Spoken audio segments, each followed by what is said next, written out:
इतने मायूसी के माहौल में आपको एक सुखद खबर देना चाहता हूँ। पिछले 24 घंटों में कोरोना के दिल्ली में 10,000 से कम केस आए हैं।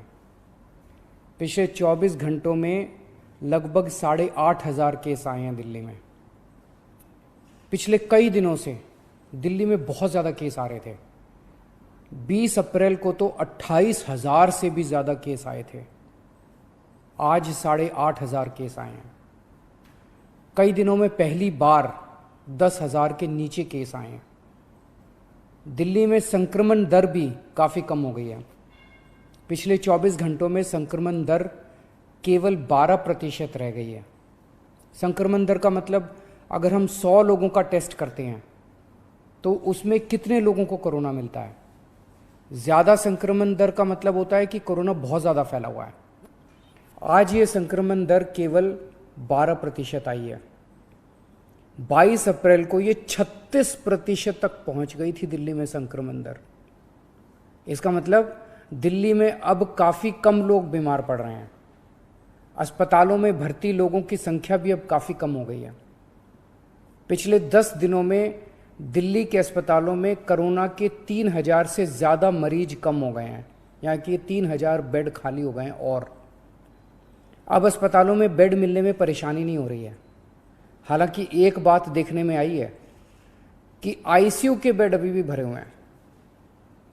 इसका मतलब सीरियस मरीजों की संख्या अभी ज़्यादा कम नहीं हुई है।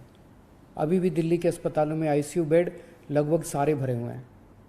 हमने दिल्ली में बहुत कड़ा लॉकडाउन लगाया, लेकिन दिल्ली वासियों ने उसमें पूरा सहयोग किया। सबने पूरी तरह से लॉकडाउन का पालन किया। आज सब लोग बात कर रहे हैं कि दिल्ली वासियों ने इतने कम समय में कोरोना के केस कम कैसे कर लिए। ये केवल और केवल दिल्ली वासियों के अनुशासित आचरण की वजह से हुआ है। लेकिन लड़ाई अभी जीती नहीं गई है। लड़ाई अभी बाकी है। अभी भी 8,500 केस आए हैं। इनको 0 तक ले जाना है। कोरोना को पूरी तरह ख़त्म करना है। और दूसरी बात, हम अगर अब ढीले पड़ गए तो ये केस फिर बढ़ जाएंगे। कोई गारंटी नहीं है कि ये कम ही रहेंगे। फिर से दिल्ली पे मुसीबत आ सकती है। इसीलिए किसी भी हालत में ढिलाई नहीं करनी, कड़ाई से लॉकडाउन का पालन करना है। पिछले कुछ दिनों में बेहद दुखदाई, बहुत दुखदाई दिन बीते। पिछले सभी कोशिशों के बावजूद हम अपने कई दिल्ली वासियों को बचा नहीं पाए। कई परिवारों में तो एक से ज़्यादा मौत हुई हैं। मैं भगवान से प्रार्थना करता हूँ कि इन सभी आत्माओं को शांति प्रदान करे।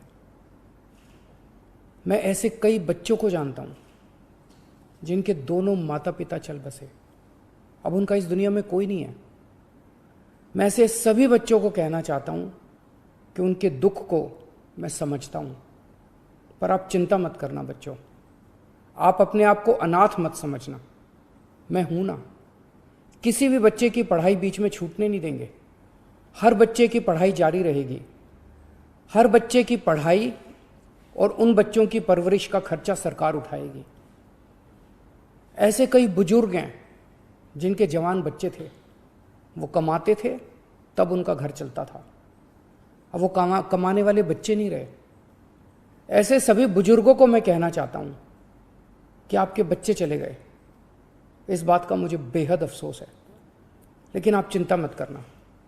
अभी आपका ये बेटा जिंदा है। ऐसे सभी परिवार जिनमें कमाने वाले व्यक्ति की मौत हो गई, उनकी मदद सरकार करेगी।